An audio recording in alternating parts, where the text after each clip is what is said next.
മണ്ണാർക്കാട് നിന്ന് മഞ്ചേരിയിൽ വന്ന് പഠിക്കുമ്പോൾ എനിക്ക് ഒരുപാട് കൺഫ്യൂഷൻസ് ഉണ്ടായിരുന്നു. നിർമ്മാണ അക്കാഡമിയിൽ ഇൻറ്റീരിയർ ഡിസൈനിങ് കോഴ്സ് ചെയ്യുമ്പോൾ എനിക്കെൻ്റെ കരിയർ സെറ്റ് ചെയ്യാൻ കഴിയുമോ, കോഴ്സ് എങ്ങനെ ആയിരിക്കും, ഭയങ്കര കൺഫ്യൂഷനായിരുന്നു എനിക്ക്. കോഴ്സ് സ്റ്റാർട്ട് ചെയ്ത് ഡിസ്റ്റൻസ് ഒരുപാട് കൂടുതലായതുകൊണ്ട് എനിക്കിവിടെ സ്റ്റേ നോക്കേണ്ടി വന്ന്. പിന്നെ അത് മീറ്റ് ചെയ്യാൻ വേണ്ടിയിട്ട് ഞാൻ പാർട്ട് ടൈം പോയിട്ടുണ്ടായിരുന്നു. വർക്ക് ചെയ്തിട്ടാണ് ഞാൻ ഇവിടെ പഠിച്ചത്. പക്ഷെ ഇന്ന് ഞാൻ ഭയങ്കര പ്രൗഡാണ് അതൊക്കെ ആലോചിക്കുമ്പോൾ. ഞാൻ അങ്ങനെയാണ് പഠിച്ച് ഇവിടം വരെ എത്തിയത്. എനിക്ക് പിന്നെ എന്ത് പ്രശ്നം ഉണ്ടെങ്കിലും ഇവിടെ വന്ന് പറയാനൊരു സോഴ്സ് എനിക്ക് ഉണ്ടായിരുന്നു. വന്ന ടൈമിൽ ഞാൻ ഇൻറ്റീരിയർ ഡിസൈനിങ് കോഴ്സ് പഠിക്കാൻ വന്നതാണെങ്കിലും എനിക്ക് അതിനെക്കുറിച്ച് വലിയ ഐഡിയ ഒന്നും ഉണ്ടായിരുന്നില്ല. പാഷൻ ഉണ്ടായിരുന്നു, ഡ്രോയിങ്ങും കാര്യങ്ങളൊക്കെ ചെയ്യാമെന്നുള്ള.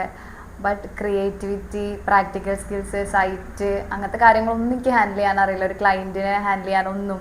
പക്ഷേ അതൊക്കെ ഒരു 1 ഇയറിൻ്റെ ഉള്ളിൽ എനിക്ക് ഇവിടുന്ന് പഠിച്ച് കിട്ടിയിട്ടുണ്ട്. ഇപ്പോൾ ഞാൻ അറ്റിക്സിൽ വർക്ക് ചെയ്യുകയാണ്. കാലിക്കറ്റിലെ ലീഡിങ് ആയിട്ടുള്ള ഒരു ആർക്കിടെക്ചർ ഫേമിലാണ് വർക്ക് ചെയ്യണത്. അവിടെ ഇൻറ്റീരിയർ ഡിസൈനിങ്, ഡ്രാഫ്റ്റിങ്ങിൽ ഒരുപാട് പ്രൊജക്റ്റും കാര്യങ്ങളൊക്കെ കമ്മിറ്റ് ചെയ്യാൻ പറ്റുന്നുണ്ട്.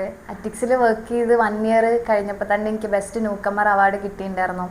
ഇതൊക്കെ കണ്ടോണ്ട് എൻ്റെ പാരൻസ് ഉണ്ടായിരുന്നു. അവർക്ക് ഭയങ്കര ഹാപ്പിയാണ് ഞാൻ ഈ ഒരു പൊസിഷനിൽ എത്തിയത്. ഇങ്ങനെ ഞാൻ ഇപ്പോൾ നിൽക്കുന്നുണ്ടെങ്കിൽ അത് ഫസ്റ്റ് ഞാൻ സ്റ്റെപ്പ് കയറിയത് നിർമ്മാണം എന്നാണ്. ഇപ്പോൾ ഞാൻ കരിയറിൽ ഭയങ്കര ഹാപ്പിയാണ്. എൻ്റെ ലൈഫിൽ ഞാൻ വിചാരിച്ച ഗോൾസൊക്കെ അച്ചീവ് ചെയ്യാൻ എനിക്ക് പറ്റിയിട്ടുണ്ട്. ഇപ്പോഴും എനിക്ക് സപ്പോർട്ടീവായിട്ട് നിർമ്മാണ അക്കാഡമി ഉണ്ട്. ഞാനും ഹാപ്പിയാണ്, എൻ്റെ പാരൻസും ഹാപ്പിയാണ്.